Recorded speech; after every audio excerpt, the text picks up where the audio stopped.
Sveiki. Paprašė žmonės pafilmuoti kažką apie valus, pasakyti kaip ir kas. Nelabai aš ką apie juos suprantu, bet išsakysiu savo nuomonę. Būtent apie pintus valus. Va, čia yra amerikoniškas, bet aš su juo nežvejoju. Apie amerikoniškus valus iš viso turbūt reikėtų pradėti nuo to, kad jie daromi kitaip negu japoniški ir apie juos visiškai atskira šneka būtų, bet šitas valas iš tikrųjų čia pervinėta nuo kitos rytės ir aš jį naudoju kaip bekingui. Gavau dovanų, bet žvejot kažkaip tai dar su juo nebuvo reikalo, nepasitaikė progos. Va, kitam gale suviniotas būtent tas valas, su kuriuo žvejoju. Ten uždėtas varivas Super Trout Advancer, kaip ten vadinasi. Va, ir aš galvoju, kad iš tikrųjų pats geriausias valo išbandymas tai ekstremalios sąlygos, didelės žuvis ir sunkios sąlygos. Pavyzdžiui, kai lašišų gaudymas nery, kai daug žolės, kartais tenka žolės kilogramais lupti ir ne taip, kad paviniosi, bet buvo tokiu atveju, kai pumpuot reikėjo tiesiog žolę iš vandens. O tai tada ir pasimatė, koks valas ir ko vertas. Taigi nusipirkau varivas Super Trout Advancer, pasiruošdamas lašišų žūklei. Ir po kelių dienų kažkaip tai pasiūlė, nusipirkau Sunline. Varivas 8 gijų pinimo, Sunline'as 4 gijų pinimo. Va, ir mano sezonas lašišų buvo pirmas šiemet. Tai sužinojau, kad dažniausiai žmonės gaudo būtent su 4 gijų pinimu. Ir paskui teko pačiam suprast ir išsiaiškinti, kodėl. Tai va, pirmas dalykas, kad atkreipiau dėmesį į valo diametrą ir pamačiau, kad skirtingų firmų, skirtingų pinimų valas, jeigu ir deklaruotas tas pats diametras, tai jisai visiškai ženkliai skiriasi. Stipriai skiriasi, todėl į pintus valus visiškai nebežiūriu į diametrą, o žiūriu būtent į librus. Va, LBS, kur parašyta yra, tai kas yra LBS? LBS yra 10 LBS, tai panašiai 4,3 kg, tai vidutiniškai, tarkim, taip 4,5, taip grubiai labai primetant, tai 20 LBS gaunasi 9 kg. Va, ir aš būtent pasirinkdama žvejybą žiūriu į LBS. Va, nu ir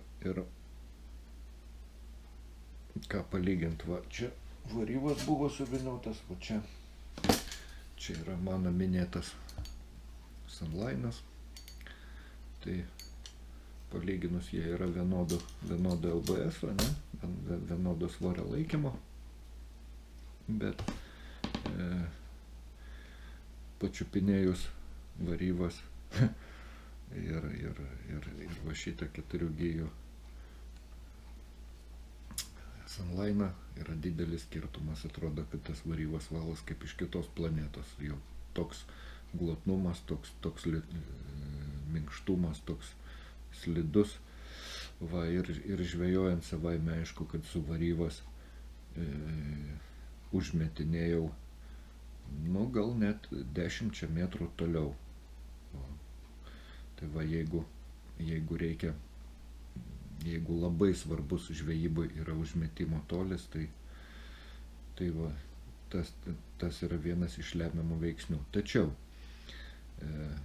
kaip minėjau, neša labai daug žolės, tai yra valas brūžinasi pastoviai per visokias žolės, per dar visokias nesąmonės ir tenka valą karts nuo karto apkirpti. Tai to varyvos valo, tai pasakius, nespėjau karpyti. Nu kaip nespėjau karpyti, per dieną ten ir po 2 ir 3 kartus būdavo, kad reikia gerą gabalą nukirpti. O Sunline'as, va šitas 4 gijų penimo, jisai žymiai mažiau paveikus visokiem šitiem kliuviniam ir dyla žymiai lėčiau. Taigi, jeigu man nereikėdavo mėtyti kažkur tai toli, jeigu tokios vietos daug maž pasiekiamos, tai stengiausi naudotis šito Sunline'o 4 gijų, o kur reikėdavo ir praktiškai beveik nieko aš jo nesunaudojau, kai buvo 200 metrų, taip beveik tiek ir liko per visą tą sezoną trumpą lašišų. O varyvas gerą gabalą, 150 metrų buvo, gerą gabalą teko nudrožti ir aš nežinau, gal 100 koks liko, gal kažkiek tai daugiau. Va, kas liečia žuvies, ten ištraukiau ir ant to, tai nematau skirtumą, jeigu normalus valas ir viskas gerai, tai viskas gerai. Va, tai ką pasirinkti iš tikrųjų, aš nežinau. Va, tik tai va, pliusas 4 gijų pinimo, kad jisai netaip susidrožė. Pliusas 8 gijų gero brangaus valo, tas, kad jisai toli metasi. Jeigu kažkas tai, aš nenaudojau tokių valų tokioj žvejybai, kaip pavyzdžiui, upėtakius gaudant ar ten su kažkokiais tai mikromasalais, ir įtariu, kad tokioj žvejybai gal ir turi reikšmės. Gal ir geriau su varyvas plonu valu žvejot. Va, bet jeigu man reikia žvejot kažkur tai, kur iš tikrųjų nei tenais reikia kažkokių tai itin tolimų metimų ir nereikia kažkokio tai ten itin jautrumo, nereikia kažkokio tai itin tvirtumo, ten, pavyzdžiui, gaudyti lydekas ar dar kažko, tai tiesiog paprastas pintas, dynimo valas.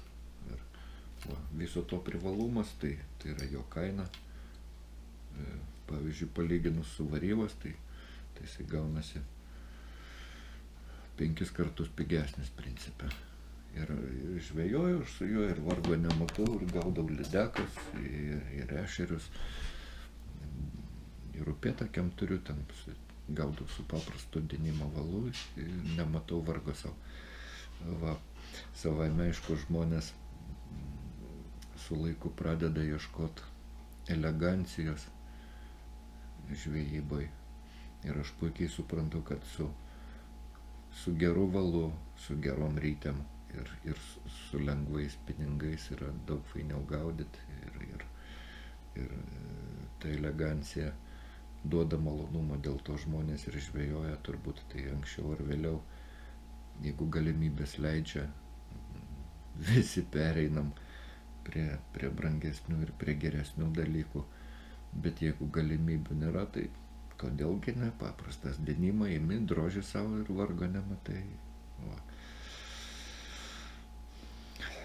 Tai tiek apie valus. Ačiū, kad žiūrit, šūdo ne žuvies, neimkit daugiau negu suvalgot. Iki.